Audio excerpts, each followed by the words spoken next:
पहिल्यांदाच मी रिंगण सोहळा पाहणार आहे, खूप भारी वाटतंय मला. इथं आम्ही आतमध्ये आलोय खरं, पण इथून बाहेर पडणं अवघड आहे. गर्दी बघा किती आहे.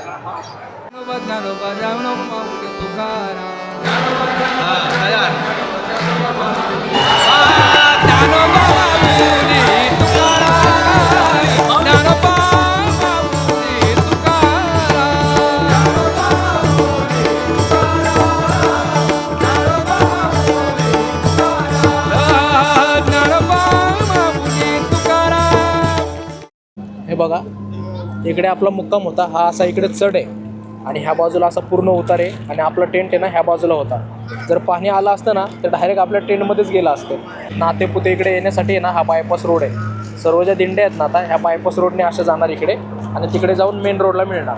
आपली जी दिंडी आहे ना ती रथाच्या मागची दिंडी आहे, त्यामुळं आहे ना थोडासा आपल्याला वेळ मिळतो की सकाळी आवरायला वगैरे. पण ज्या रथाच्या पुढच्या दिंड्या आहेत ना त्यांना लवकरच निघावं लागतं.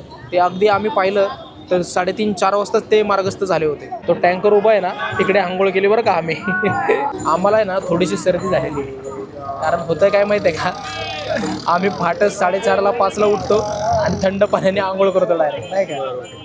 टँकरचं पाणी असतं, नळ चालू करायचे, आंघोळ करायची, त्याच्या खाली बसायचं एकदम. ते सर्दी वगैरे थोडीशी झाली आहे जाणवते, पण काय गोळी वगैरे घेऊन राहून जाईल.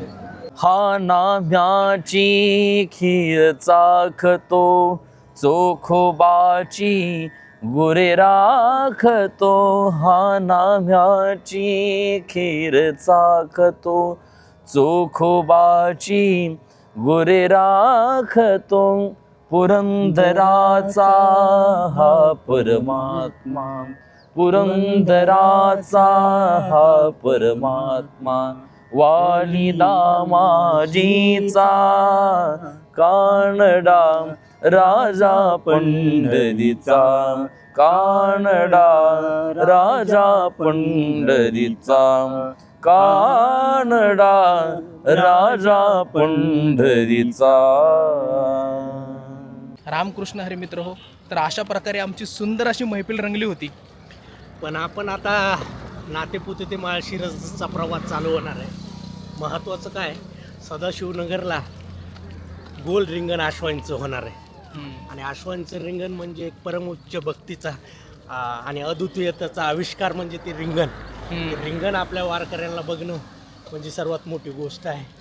या रिंगणात जेव्हा आश्व धावतात, त्यांच्या धावण्याने जे धुलीकण होतात ते मस्तकी लावणं म्हणजे कितीतरी भाग्य असं समजलं जातं. ते आपल्याला आज करायचं आहे. कंटिन्यू राहा व्हिडिओमध्ये. आज मी तुम्हाला गोल रिंगण दाखवण्याचा पूर्ण प्रयत्न करेन. चला, आता सर्व दिंडे आहेत ना मार्गस्थ झालेले आहेत, नातेपुते ते माळशिरस. आणि वातावरण बघा किती सुंदर आहे. सूर्यनारायण असे ढगांच्या आड लपलेले आहेत.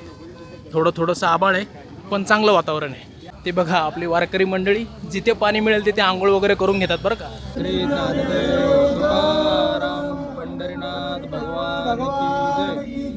मित्र, आमचं जेवण वगैरे झालेलं आहे आणि आता आम्ही जिथं माऊलींचं पहिलं गोल रिंगण आहे सदाशिवनगर, इथे आम्ही आता चाललेलो आहे.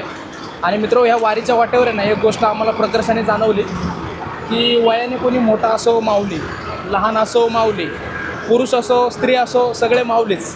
म्हणजे इथं स्त्री पुरुष असा भेदभावच नाही. कसं आहे, पुरुषांचा नैसर्गिक गुण आहे, पुरुषांचा असो किंवा स्त्रियांचाही असो, तो नैसर्गिक गुण आहे, नैसर्गिक भावना आहेत की समजा एखादी स्त्री आपल्याला दिसली तर आपल्याला कसं थोडंसं आपलं लक्ष जातं तिकडे, कारण ते नैसर्गिक अट्रॅक्शन येते. परंतु इथे या वारीमध्ये स्वर्गातली अप्सरा जरी आली तरी तिच्याकडं माऊली या नजरेनेच पाहिलं जातं, नाही का. बरोबर. म्हणजे अजिबात कुठल्याही प्रकारची वासना मनामध्ये पण येत नाही आहे. म्हणजे ही वारीचं वैशिष्ट्य आहे, हे वारीचं वैशिष्ट्य आहे आणि हीच माऊलींची शक्ती आहे. आणि हेच विचार जे आहेत माऊलींचे हे आपल्याला समाजामध्ये पसरवणं गरजेचं आहे, नाही का. बरोबर. चला, आता आपलं गोल रिंगण येईलच जवळ, तुम्हाला दाखवतो. आता बघा 12:30 वाजलेत आणि रिंगण आहे ना 2-2:30 नंतर आहे. किती गर्दी झाली आहे बापरे. आज आहे ना दिंडीमध्ये थोडेफारच लोक मागे थांबतात, बाकी दिंडीतले जे सर्व लोक आहेत ना ते रिंगण सोहळा पाहण्यासाठी इकडे येतात. हे बघा, तिकडे पण बघा किती लोक उभे आहेत त्या ब्रिजवरती, पाहिलं का. 2 तास बाकी आहेत अजून, तरी पण एवढी गर्दी झालेली आहे. बापरे. चला बघूया आपल्याला जागा मिळते का कुठं बसायला. काही आपले वारकरी मंडळी इकडे येऊनच झोपलेली आहे डायरेक्ट. चला आता आपण मध्ये जायचा प्रयत्न करूया. हे बघा माऊलींचा अश्व आहे ना असं ह्या रिंगणातून धावणार इकडे. खूपच गर्दी झालेली आहे. बघूया तिकडे जाता येतंय का.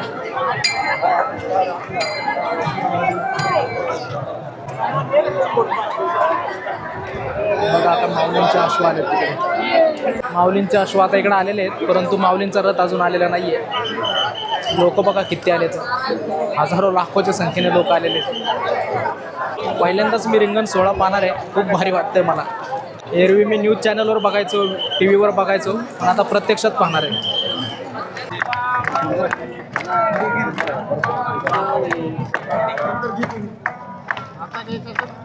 माऊलींची पालखी आली बाबा आता तिकडे. माऊलींच्या स्वागतासाठी अशी रांगोळी काढतात.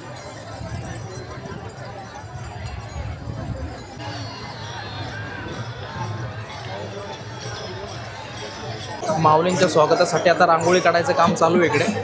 हे बघा अशी रांगोळी काढतायत छान इकडे.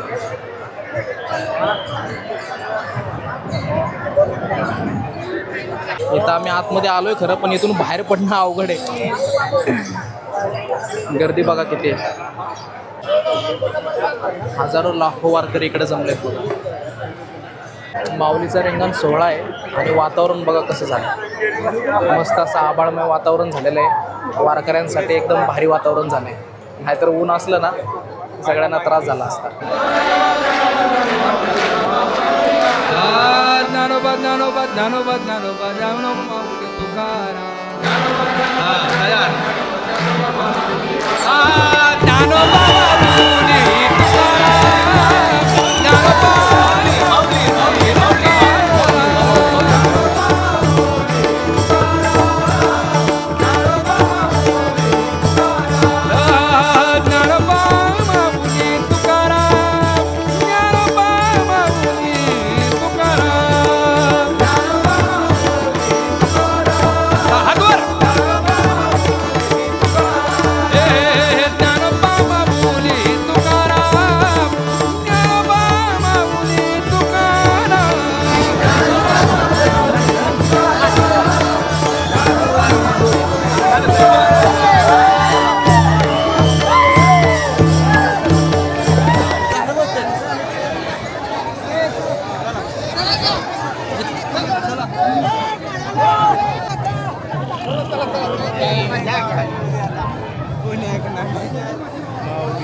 मित्र विलक्षण असं माऊलींचं रिंगण सोहळा पाहायला मिळाला. खूप भारी वाटतंय.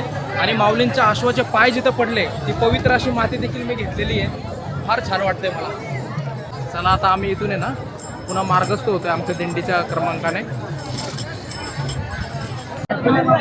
माऊलींचा अश्व बघा. रामकृष्ण माऊली माऊली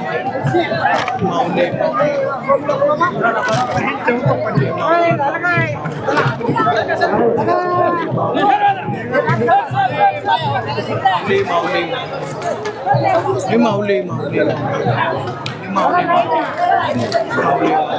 चला चला माऊली.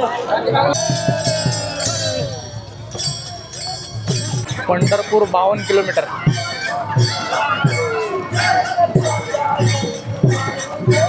मित्रो आपला मुक्काम माळशिरस येथे होता आणि आपल्याला गोल रिंगण पाहायला मिळालं. माऊलींच्या अश्वाचं एकदम जवळून दर्शन घेता आलं. खूप भारी वाटतंय. आणि आपले पुढील येणारे व्हिडिओ पाहण्यासाठी मित्रो चॅनलला सबस्क्राईब करा, कारण आता आपली वारी 2-3 दिवसावरच आता आलेली आहे. आणि ज्यांनी कोणी मागचे व्हिडिओ पाहिले नसतील त्यांनी ते देखील पाहून घ्या. आणि एक प्रकारे ह्या व्हिडिओच्या माध्यमातून तुमची वारीच घडून येईल. आणि आपल्या व्हिडिओला लाईक करा, चॅनलला सबस्क्राईब करा. रामकृष्ण हरी.